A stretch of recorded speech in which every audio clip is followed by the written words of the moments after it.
Students, இப்போ நம்ம பார்க்க போகிறது சொலனேசி ஃபேமிலியில் ஒரு பிளான்ட் ஸ்பீசிஸ் டேட்டுரா மெட்டல் அப்படிங்கிற ஒரு பிளான்ட்டுடைய பொட்டானிக்கல் டிஸ்கிரிப்ஷன் பார்க்க போகிறோம். பொட்டானிக்கல் டிஸ்கிரிப்ஷன் பார்க்க முன்னாடி அந்த பிளான்ட் வந்து என்னங்கிறது உங்களுக்கு தெரியும். டேட்டுரா மெட்டல்ங்கிறது ஊமத்தை. இங்கே இருக்குது பார்த்தீங்களா, இதுதான் வந்து உங்களுக்கு எல்லாத்துக்கும் தெரிஞ்சது. இந்த பூ வந்து எல்லாமே பார்த்துருப்பீங்க, ஃபனல் ஷேப்பில் இருக்கக்கூடிய பூ. ஸோ இந்த பிளான்ட்டை வந்து ஈஸியாக டிஸ்கிரிப்ஷன் பண்ணிடலாம், ஏன்னா உங்களுக்கு அதனுடைய கம்ப்ளீட் டீட்டெயில் வந்து நேரடியாகவே அப்சர்வ் பண்ணலாம். சரி, இப்போ ஹேபிட் அப்படின்னு எடுத்துட்டோம்னா அது எப்படி வளருது பார்த்திங்கன்னா, லார்ஜ் சைஸில் வளரும். எரெக்ட், பூமிக்கு மேலே நல்லா நிமிர்ந்து வளரக்கூடிய ஒரு ஸ்டவுட் ஹெர்ப், நல்லா தடிமனாக வளரக்கூடியது. ரூட் அப்படின்னு எடுத்துட்டோம்னா என்னது இருக்கும், பிராஞ்சடு டேப் ரூட் சிஸ்டம். ஏன்னா டேப் ரூட்டுங்கிறது என்னது, உங்களுக்கு டைகாட்டுக்கே உரிய கேரக்டர். புரியுங்களா? இது ஹேபிட் முடிஞ்சு, ரூட் முடிஞ்சு. அடுத்து ரூட்டுக்கு அடுத்து என்ன வரும் உங்களுக்கு, ஸ்டெம்மை வந்து பார்ப்போம். அடுத்து இந்த ஸ்டெம் அப்படின்னு எடுத்துட்டோம்னா அதில் என்னுடைய ஸ்டெம் எப்படி இருக்கும், ஹாலோவாக இருக்கும். ஹாலோன்னு என்ன அர்த்தம், உள்ளே வந்து கேப், ஒரு குழல் மாதிரி இருக்கும். புரியுங்களா? ஒரு புல்லாங்குழல் மாதிரி வச்சுங்க, அப்படி ஒரு குழல் மாதிரி இருக்கும். உள்ளே வந்து எம்டியாக இருக்கும், அதான் ஹாலோ. க்ரீன் கலரில் இருக்கும் ஸ்டெம்மு. பார்த்திங்கன்னா க்ரீன் கலரில் இருக்கும். ஹெர்பேசியஸ் சொல்லும்போது லேசாக இருக்கும். ஓடர், வாசனை. அந்த ஊமத்தம்பூ தொட்டிங்கன்னா அந்த செடியை தொட்டாலே ஒரு வாசம் அடிக்கும். அப்புறம் லீஃப் எடுத்துகிட்டா சிம்பிள் லீஃப். பார்த்திங்கன்னா ஒவ்வொன்றும் தனித்தனி லீஃபாக இருக்கும். ஆல்டர்னேட், அதனுடைய அரேஞ்ச்மெண்ட்ஸ் எப்படி இருக்கும், இப்போ இங்கே ஒரு லீஃப்னால் இங்கே ஒரு லீஃப் இருக்கும், ஆல்டர்னேட் பிரான்ச்சஸில் இருக்கும். பீட்டியோலைட்னா லீஃபுக்கு இலைக்கு வந்து காம்பு இருந்தால் அதுக்கு பேர் பீட்டியோலைட். என்டையர் அப்படின்னா அந்த லீஃப் வந்து முழுக்க வந்து எந்த பிரான்ச்சஸ் அதில் வந்து எந்த டிவிஷனும் இல்லாமல் இருந்தால் அது என்டையர். சில லீஃபில் வந்து இருக்குன்னு லோப்டாக இருக்கும், அதாவது நம்ம கை விரல்கள் மாதிரி இருக்கலாம். அப்புறம் கிளாபரஸ், எக்ஸ்டுபிலேட், பார்த்திங்கன்னா அந்த பிசுபிசுத்தன்மை இருக்கும். ஷோயிங் யூனிகாஸ்டேட். யூனிகாஸ்டேட் அப்படின்னா என்ன அர்த்தம், ஒரே ஒரு சிங்கிள் மெயின் வெயின், அதாவது நடு நரம்பு மையத்தில் இருக்கும். அப்புறம் வந்து மீதிலாம் எப்படி இருக்கும் உங்களுக்கு, ரெட்டிகுலேட் வெனேஷன், அதாவது வலைப்பின்னல் நரம்பு அமைவு அப்படிம்பாங்க. சரிங்களா? ஸோ அந்த கிளாபுலஸ் அப்படின்னா என்ன அர்த்தம், வளவளப்பாக இருக்கும். அந்த லீஃப் வந்து வளவளன்னு இருக்கிறது தான் கிளாபுலஸ் அப்படிம்பாங்க. அடுத்து பார்த்திங்கன்னா இன்ஃப்ளாரசன்ஸ்க்கு வருவோம். இன்ஃப்ளாரசன்ஸ் அப்படிங்கிறது அதில் என்ன மாதிரி இருக்கும், சாலிட்டரி, தனித்தனியாக பூ இருக்கும். ஆக்சிலரி சைம், அது வந்து எங்கே இருக்கும், அந்த லீஃப்னுடைய ஆங்கிள் ஆக்சிலில் இருக்கும். ஃப்ளார் எடுத்துட்டோம்னா லார்ஜ் ஃப்ளார் வந்து எப்படி இருக்கும், பெருசாக இருக்கும், க்ரீனிஷ் ஒயிட் கலரில் இருக்கும்.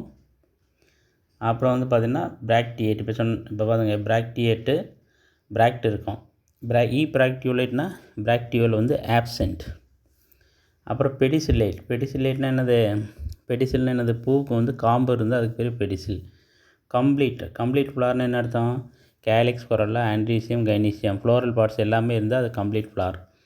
அப்புறம் ஹெட்டிரோக்ளைமிடஸ், அதாவது இந்த இதழ்கள், புரியுதுங்களா? ஸோ அந்த இதழ் வந்து 2 டைப்ஸ் ஆஃப் அந்த பெட்டல்ஸ், அந்த செப்பல்ஸ் இருக்குது பார்த்தீங்களா. ஸோ அந்த மாதிரி இருந்தால் அது பேர் ஹெட்டிரோக்ளைமிடியஸ். பென்டாமரஸ்னால் அந்த பார்ட்ஸ், ஃப்ளோரல் பார்ட்ஸ், மலரினுடைய அந்த பாகங்கள் வந்து 5 இன் நம்பர்ஸ், 5 இருக்கும். பார்த்திங்கன்னா செப்பல்ஸ் 5 இருக்கும், பெட்டல்ஸ் வந்து 5 இருக்கும். இங்கே அடுத்ததில் பார்த்திங்கன்னா தெரியும் 5 இருக்குங்களா, பார்த்திங்களா, பூராமே 5 இருக்கா. Chappal 5, petal 5, stamens 5. ஸோ இந்த மாதிரி 5 இருந்தால் அது என்னது, பென்டாமரஸ் அப்படிம்பாங்க. அப்புறம் ரெகுலர் பூ வந்து ரெகுலர் பூ, அதில் ஆக்டினோமார்பிக், அந்த பூ வந்து எப்படி கட் பண்ணாலும் நமக்கு ஈக்குவல் பார்ட்ஸ் வந்து நமக்கு கிடைக்கும். அப்புறம் பைசெக்சுவல் என்ன அர்த்தம், ஆன்டீசியம், கைனீசியம் ரெண்டுமே ஒரே ஃப்ளாரில் இருந்தால் அது பைசெக்சுவல். ஹைப்போகைனஸ்னால் என்ன அர்த்தம், ஓவரி வந்து, அதாவது என்னது, ஓவரி மேலே இருந்து மற்ற பார்ட்ஸ், கேலிக்ஸ், கொரல்லா, ஆன்டீசியமில் கீழே வந்து அந்த பார்ட்ஸ் வந்து தெலாமஸ்லேருந்து, அது பேர் ஹைப்போகைனஸ் ஃப்ளார் அப்படிம்பாங்க. அப்புறம் கேலிக்ஸ் பார்த்திங்கன்னா இப்போ தான் சொன்னேன், செப்பல்ஸ் வந்து 5 க்ரீன் கலரில் இருக்கும். செப்பல்லஸ்னால் ஃபியூஸ்டு, சேர்ந்துருக்கும்.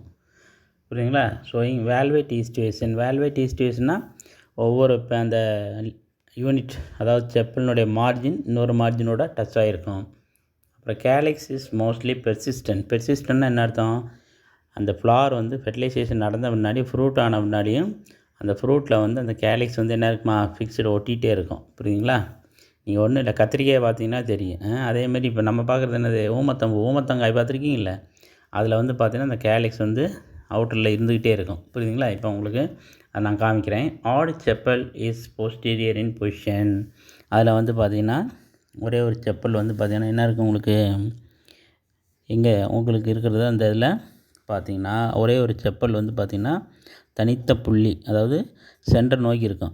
அதாவது என்ன சொல்லுவாங்க, போஸ்டீரியரின் பொசிஷன் அப்படிம்பாங்க, அச்சு நோக்கி இருக்கும்பாங்க.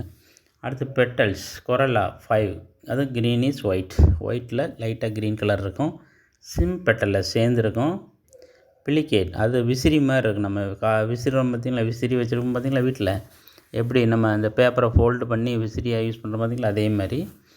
ட்விஸ்டட் ஈஸ்டிவேஷன் வந்து என்னென்னா ஒரு இதழ் இன்னொரு இதழுக்கு மேலே இருக்கும். அப்புறம் ஃபனல் ஷேப்டு ஃப்ளவர் பார்த்திங்கன்னா ஃபனல் ஷேப்பில் இருக்கும். மவுத் வந்து ஒய்டாக இருக்கும். லோப் வந்து 10 லோப்ஸாக வந்து அந்த பெட்டல்ஸ் வந்து இருக்கும். அடுத்து வந்து ஆண்ட்ரீஷியம், அதாவது மேல் பார்ட் ஆஃப் த ஃப்ளவர் வந்து என்னது androecium. Stamens 5 free from one another, 5 ஸ்டேமன்ஸும் தனித்தனியாக இருக்கும், எதுவுமே இதோட ஃபியூஸ் ஆகாமல் இருக்கும். ஆனால் 5 ஸ்டேமனை வந்து எங்கே ஒட்டியிருக்கும், பெட்டலில் ஒட்டியிருக்கும். புரியுதுங்களா? அந்த ஸ்டேமன்ஸுடைய ஃபிலமெண்டில் பாதி கீழே வர அந்த பெட்டல்ஸ் ஒயிட் கலரில் இருக்குது பார்த்திங்களா, அதோட ஒட்டியிருக்கும். அந்த பூவை நீங்கள் பிரித்து பார்த்தாலே தெரியும். பிரிக்கிறப்ப அந்த ஸ்டேமனும் சேர்ந்து வரும். புரியுங்களா? அப்புறம் வந்து எப்படின்னா ஆல்டர்னேட்டிவ் பெட்டல்லஸ், அதாவது பெட்டலுக்கு ஆப்போசிட்டாக ஆல்டர்னேட்டிவ் அந்த ஸ்டேமன்ஸ் இருக்கும். அப்புறம் வந்து இன்சர்ட்டட் இன் த மிடில், பார்த்திங்களா அந்த கொரலானுடைய மிடில் வந்து ஆண்ட்ரீஷியம் ஸ்டேமன்ஸ்லாம் இன்சர்ட் ஆகியிருக்கும். ஆந்தர்ஸ் அப்படிங்கிறது அந்த ஃபிலமெண்ட் வந்து பேசி ஃபிக்ஸ்டு, அடியில் வந்து ஒட்டியிருக்கும். டைத்தீக்கஸ், ஸோ ஆந்தருங்கிறது எப்படி இருக்குமா, டைத்தீக்கஸ்னால் இந்த மாதிரி 2 அந்த இடையில வந்து ஒரு செப்டம் ஃபார்ம் ஆகி 2 சேம்பர்ஸாக இருக்கும். புரியுதுங்களா? அதான் டைத்தீக்கஸ் வித் லாங் ஃபிலமெண்ட் வந்து லாங்காக இருக்கும். அந்த ஸ்டேமனுடைய அந்த ஸ்டாக் இருக்குது பார்த்திங்களா, அதான் வந்து ஃபிலமெண்ட் லென்த்தாக இருக்கும். இன்ட்ரோஸ் உள்நோக்கி இருக்கும். லாஞ்சிடியூடினல் டெகிஷன்ஸ் வெடிக்கிறது லென்த்து வைஸாக வந்து அது வெடிக்கும். இது வந்து மேல் பார்ட் ஆண்ட்ரீஷியம். அடுத்து வந்து கைனீஷியம் பார்ப்போம், ஃபீமேல் பார்ட்டுன்னு எடுத்துட்டோம்னா அது எப்படி இருக்கும், பை கார்புலரி. அதில் வந்து பார்த்திங்கன்னா உங்களுக்கு கார்பல்ஸ் வந்து எத்தனை இருக்குமா, பை கார்பல்ஸில் இருக்கும். சின்கார்பஸ் சுப்பீரியர் ஓவரி வந்து சுப்பீரியர் ஓவரி ஏற்கனவே சொல்லியிருக்கேன். பைலேக்குலார், ஆக்சுவலாக வந்து பைலேக்குலார் பார்க்குறதுக்கு எப்படி தெரியும், டெட்ரா லேக்குலார் மாதிரி தெரியும். ஆக்சுவலாக பைலேக்குலார், ஆனால் பார்க்குறதுல டெட்ரா மாதிரி தெரியும், 4 மாதிரி தெரியும், 4 சேம்பர்ஸ் இருக்க மாதிரி தெரியும். அது காரணம் என்னென்னா டியூ டு தி ஒரு ஃபால்ஸ் செப்டம், ஒரு பொய்யான ஒரு செப்டம் வந்து இடையில ஃபார்ம் ஆகிருக்கும். ஸோ அதனால் நமக்கு பார்க்க 4 சேம்பர்ஸ் மாதிரி தெரியும். அப்புறம் கார்பல்ஸ்ன்னு எடுத்துட்டோம்னா ஓப்ளிக்லி பிளேஸ்டு, அது எப்படி கொஞ்சம் கிராஸாக இருக்கும். புரியுங்களா? அப்புறம் ovules and swollen axial placentation என்னது, சென்டரில் வந்து அந்த ஓவியூல்ஸ் வந்து ஒட்டி இருக்கும். இதுக்கு முன்னாடி பார்த்தோம்னா அது மார்ஜினல் பிளாசன்டேஷன். ஃபேபேஸில் வந்து பார்த்திங்கன்னா ஓவியூல் எங்கே இருந்துச்சு, சைடில் மார்ஜினில் வந்து ஒட்டி இருந்துச்சு. ஆனால் இங்கே வந்து ஓவியூல் வந்து எங்கே ஒட்டியிருக்கேன், சென்டரில் வந்து இந்த மாதிரி இங்கே வந்து ஓவியூல் வந்து ஒட்டியிருக்கும். புரியுதுங்களா? இந்த மாதிரி இருக்கும் ஓவியூல்ஸ், அது ஆக்சியல் பிளாசன்டேஷன். அப்புறம் ஸ்டைல், கைனீஷியத்தில் வந்து பார்த்திங்கன்னா ஸ்டைல் எடுத்துட்டோம்னா சிம்பிள், சாதாரணமாக சிம்பிளாக இருக்கும், லாங்காக லென்த்தாக இருக்கும், ஃபிலிஃபார்ம். ஸ்டிக்மா வந்து 2 லோப்டு, பைலோப்டு, அதான் 2 லோப்டுன்னு என்ன அர்த்தம், 2ஆக பிரிஞ்சிருக்கும். புரியுதுங்களா? அதுதான் வந்து அது. புரியுதுங்களா? அப்புறம் வந்து பார்த்திங்கன்னா உங்களுக்கு வேறு என்ன இருக்குது எல்லாம் பார்க்குறப்ப ஃப்ரூட். அடுத்து வந்து ஃப்ரூட் எடுத்துட்டோம்னா spines and capsule opening by 4 apical valves with persistent calyx. Fruit ஓமத்தங்காய் பார்த்திங்கன்னா மேலே முள்ளாக இருக்கும், அதான் ஸ்பைனஸ். புரியுதுங்களா? அது ஸ்பைனஸ். அப்புறம் வந்து என்னது, இந்த உங்களுக்கு அவுட்டரில் என்ன இருக்குது, அந்த கேலிக்ஸ், பெர்சிஸ்டன்ட் கேலிக்ஸ் அப்படிங்கிறது ஒட்டி இருக்கும் அப்படின்னு ஏற்கனவே சொல்லியிருக்கேன். புரியுதுங்களா? சரி, அடுத்து வந்து நெக்ஸ்ட் வந்து சீடு வந்து எண்டோஸ்போம்ஸ்னு என்ன அர்த்தம், விதையில் வந்து எம்பிரியோ டெவலப்மெண்ட்டுக்கு தேவையான ஃபுட்டு உள்ளே இருக்கும், அதுதான் வந்து seed. So then floral formula, உங்களுக்கு ஃப்ளோரல் டயக்ராம், ஃப்ளோரல் ஃபார்முலா அங்கே இன்னொரு இடத்துலையும் கொடுத்துருக்கு.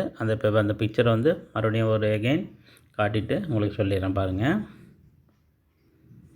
இங்கே பாருங்கள்,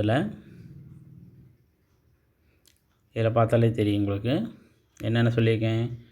flower funnel shaped, green, light க்ரீனோட சேர்ந்துருக்கு, ஒயிட்டு சேர்ந்துருக்கா. சரி, இப்போ இது வந்து கேலிக்ஸ் ஒட்டியிருக்க, எல்லாமே என்னது ஒட்டியிருக்கும், பெட்டல்ஸும் ஒட்டியிருக்கும்.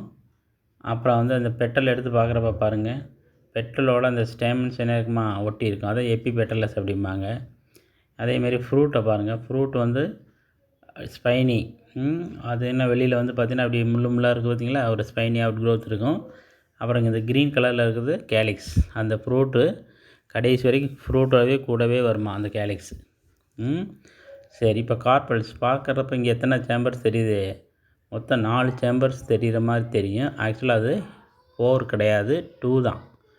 புரியுதுங்களா? தென் அந்த அது என்னது ஃப்ரூட் வந்து வெடிக்கிறது எப்படி பாருங்கள், லென்த் வைஸாக வெடிக்கும். புரியுதுங்களா? இப்போ இது வந்து மார்ஃபாலஜியில் பார்த்துங்க. இப்போ அடுத்து வந்து ஃப்ளோரல் டயக்ராம் இந்த மாதிரி போட்டுங்க. இதில் வெளியில் இருக்கிறது என்னது? பிராக்டு, இபிஆர்எல்இ பிராக்டியூல் கிடையாது. அடுத்து இந்த க்ரீன் கலரில் இருக்குது கேலிக்ஸு சொல்லுது. அடுத்து உள்ளே இருக்கக்கூடிய ஒயிட் வந்து பெட்டல்ஸை நம்ம மென்ஷன் பண்ணுது. அப்புறம் பெட்டலோடு ஒட்டி இருக்கக்கூடிய ஸ்டேமன்ஸ் ஒட்டியிருக்கு பார்த்தீங்களா உள்ள 5. அப்புறம் சென்டரில் இருக்கிறது தான் என்னது? Gynoecium, carpals. ஸோ இதெல்லாம் வந்து அதனுடைய டயக்ராம், அதனுடைய ஃபார்முலா எல்லாமே பார்த்துங்க. ஃப்ளோரல் ஃபார்முலா அங்கேயும் இருக்கும், இங்கே இருக்குது. ஸோ எதை வேணாலும் நீங்கள் யூஸ் பண்ணிக்கலாம். புரியுதுங்களா ஸ்டூடெண்ட்ஸ்? ஸோ உங்களுக்கு இது வந்து பொட்டானிக்கல் டிஸ்கிரிப்ஷன் ஆஃப் டேட்டூரா மெட்டல் அப்படிங்கிறது இதோட முடியுது. புரியுது ஸ்டூடெண்ட்ஸ்? அடுத்து நெக்ஸ்ட்டு நம்ம பார்க்க போகிறது எக்கனாமிக் இம்பார்ட்டன்ஸ் ஆஃப் சொலனேசி ஃபேமிலி அப்படிங்கிறத பார்ப்போம். அந்த எக்கனாமிக் இம்பார்ட்டன்ஸ் அந்த டைப் வந்து அடுத்த வீடியோவில் பார்ப்போம். Okay, thank you.